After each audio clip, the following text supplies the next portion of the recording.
All right, today we're going to dive into what might be one of the most intense, high-stakes negotiations you'll ever come across.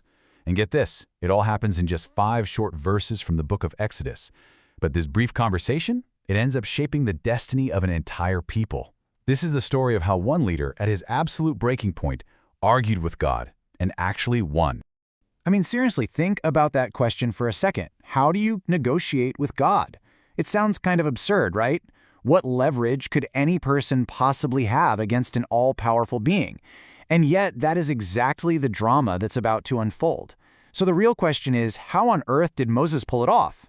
So our story kicks off with Moses, a leader who is just completely overwhelmed. He's been given this monumental task of guiding a whole nation through the desert, but he feels totally alone, totally unprepared.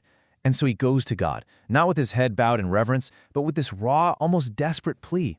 This right here is the heart of his problem. He's basically saying, look, you've handed me this impossible mission, but you've kind of left out the most important detail. Who's going to help me? You can feel the sense of abandonment.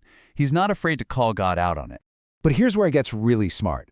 Moses isn't just complaining. This is a masterclass in negotiation.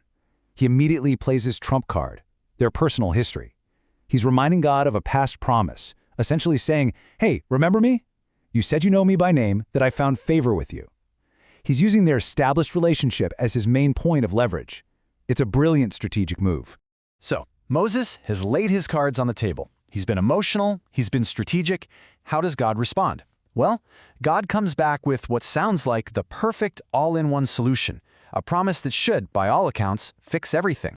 Just stop and think about that offer for a moment. My presence will go.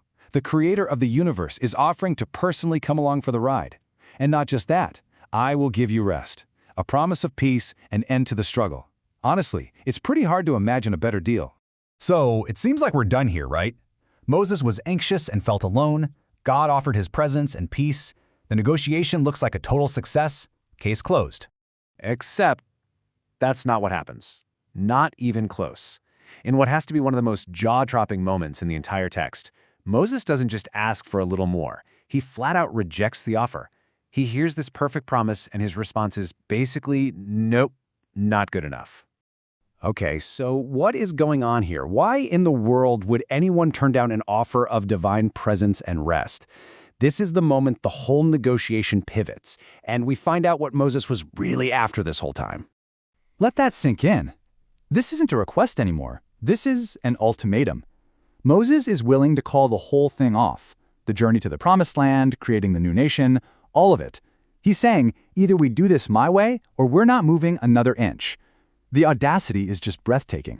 And that rejection makes everything clear. Moses isn't just looking for a little comfort for himself. This reveals a much deeper, more profound goal. This negotiation was never just about him feeling better. It was about defining the entire identity of his people for all time. And now, finally, Moses puts all his cards on the table. He spells out exactly what your presence going with us has to mean for him to accept the deal. And there it is. That's the key. The word is distinguished. Moses isn't just asking for God to be with them. He's asking for God's presence to make them fundamentally, visibly different from every other nation on the planet. So now the escalation is crystal clear. God's offer was companionship. Moses' demand was for exclusivity. He wanted a unique relationship, a divine presence that wasn't available to anyone else. It was a staggering request for basically a divine monopoly. And you know, the original Hebrew word here, Vanifleu, gives us an even richer picture. It doesn't just mean different. It implies being made wonderfully, miraculously unique. Moses was negotiating for his people to become a living, breathing miracle, completely set apart from the rest of humanity. So the big question is, did it work? Did God actually accept this incredibly bold ultimatum? Well, the answer to that would echo for thousands of years, shaping not just the identity of a people, but their relationship with the entire world. And we don't have to guess. Here we have it confirmed by one of the most influential biblical scholars in history, Rashi. Writing way back in the 11th century, he makes the terms of the deal perfectly clear. Moses demanded exclusivity, and God said yes. So, in the end, Moses got exactly what he wanted. This little 5-verse negotiation established an identity that was completely rooted in distinction.